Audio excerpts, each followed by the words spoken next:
Global Satellite Network.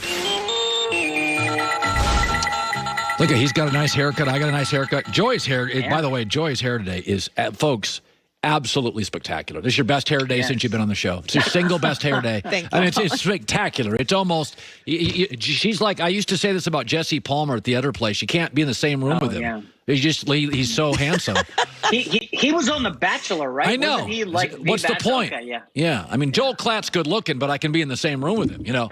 All right, here we go. Tomorrow's headlines today. You're weird with your bizarrely accurate predictions. Yeah. What's the headline going to be after the Heat Bucks today? Well, first of all, this is a great matchup, Colin. You know, the Heat are one of those teams that a lot of people think could shock the Bucks. I know. But not today. The headline will be Giannis in the heat of the moment. I really like the Bucks to bounce back. Colin, people haven't recognized this. If you go back to pre-quarantine and combined the restart games, the Bucks have lost 5 of 6 here. Yeah. They're sputtering. And for a team that was dominant, I mean, historically great statistics during the regular season, this is a little bit troubling. However, I think they bounce back here against the Heat big time. Giannis, of course, didn't play in the second half against the Bucks. Yeah. But I just want to tell you about this Miami Heat team, Colin. They are going to be live underdogs to bet on in the postseason. I really think the way they shoot the three, they're the best three-point shooting team in the league. Keep an eye on the Heat, but not today. Yeah. By the way, it's hard to get motivated. Milwaukee, a #1 seed. I'll give them a little pass on not playing great all the time in the bubble. All right, tomorrow's headlines today. What's the headline going to be after the Clippers-Mavs tonight? I mean, what a great slate of games. You will be, in front of the fireplace watching Luka Doncic versus Kawhi Leonard. The headline will be Fun Guy Beats Young Guy. Listen, by the way, Chris Broussard, a good friend of ours, he is hyping Luka like he's the greatest player in NBA history, said he's the best 20-year-old ever. Listen, Luka's been fantastic. Can the guy win a playoff game, Colin, first? Bert, by the way, he has struggled mightily against the Clippers this year. 2 games, shooting 40%, 15% from deep. It's just not a great matchup for Luka. Having to go against Paul George and Kawhi Leonard. You throw Patrick Beverley in there. Now, he will not play tonight, which is good news for Luka, but I like the Clippers a lot in this spot. By the way, Lakers, Bucks, and Clippers have all struggled a bit in the bubble. Are you really worried about any of these teams in the playoffs? It's the bubble start. It's everybody getting their legs back. Let's not panic, folks. Tomorrow's headlines today. Lakers Rockets tonight. What's the headline?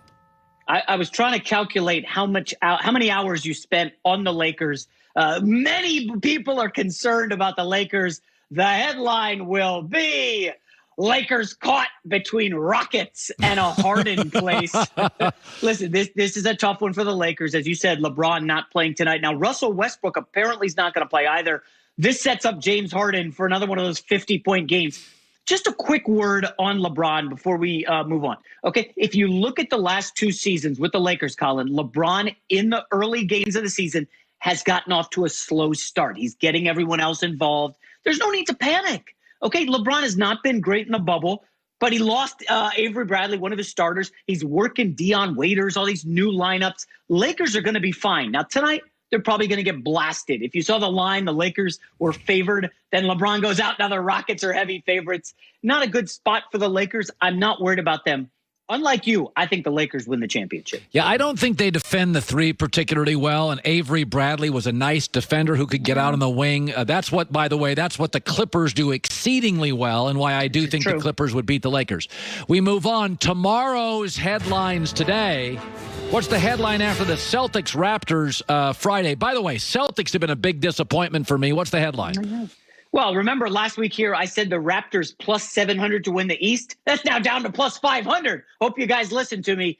The headline will be Beantown Beatdown. Listen, the Raptors, everybody loves them, Colin. They've been excellent in the bubble. The Celtics have been hot and cold, as you said. But this is just a bad matchup for Toronto. All the hype is coming in now. They beat the Lakers. Oh, Toronto's a contender. Let's pump the brakes. Boston's a terrible matchup for the Raptors. They're 1-2 against Boston this year. Fred VanVleet wants no part of Marcus Smart. Look at his numbers. Yeah. VanVleet as bad against the Celtics as he against anyone else in the league. Kyle Lowry's a very good player. Siakam. but give me Kemba Walker and Jason Tatum. I like the Celtics to take down the Raptors. This will be a very good game. Yeah, it's interesting. When you watch Boston, I come to the conclusion that size matters. Toronto is big and long. Milwaukee is long. Boston looks really small when they play the Raptors and when they play the Bucks. All right, tomorrow's headlines today. This will be a great one. Game of the weekend. Headline after the Clippers-Blazers Saturday. Now, I didn't know you when you were in Portland, but I know you're a big Blazers guy. You pay close attention. Colin, the headline will be, what time is it? Dame time, baby. By the way, you know he works out at our gym in the offseason. I saw him last summer, talked to him. Super nice guy, very down to earth. Damian Lillard has been off the charts good in the bubble. And a lot of people are worried about Lakers versus Portland. Damian Lillard, this guy's an all-NBA, maybe first team this year. Led the league in minutes. I mean, just carried the team when they had all these injuries. I have some concerns for the Lakers. Now, I know people are going to say, hey, last year they got swept by the Blazers. That's because the Blazers got swept by the Warriors because of Curry and Klay Thompson. Okay? Look at the Lakers point guard. It's like KCP and Danny Green against CJ McCollum and Dame. That's not good for the Lakers. This Portland team will beat the Clippers this weekend. And I'm telling you, Colin, Portland Lakers is going to be a difficult 6 or 7 game series. Now, obviously, LeBron balances that out because Portland has nobody who can guard him. But that will be a challenging series down the road. Well, you know why Portland's got a chance in this series? First of all, they have size. The second thing is Gary Trent Jr. now can hit threes. Dame hits threes. CJ McCollum hits threes. The Lakers do not, I mean, you could see it last night. They do not defend the perimeter well. I had 2 scouts last night individually saying the exact same thing to me. They can't get outside on OKC. They're just not quick enough.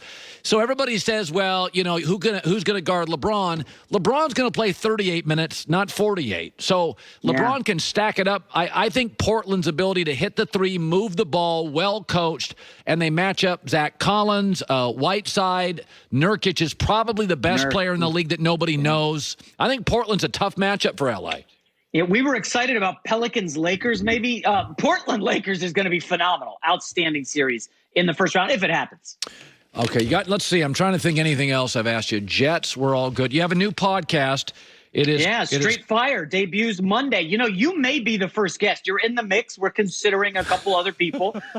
We love you, of course, Colin, but I had to humble you for a moment, okay? Before you hop on your private jet to parts unknown. But no, seriously, very excited about this podcast. Thankful for iHeart giving me the opportunity. Hey, man, I've learned from the best. I've talked to you as much as I can. I'm a sponge around you, and very excited for the podcast next week. All right. Good seeing you, buddy. We'll talk soon.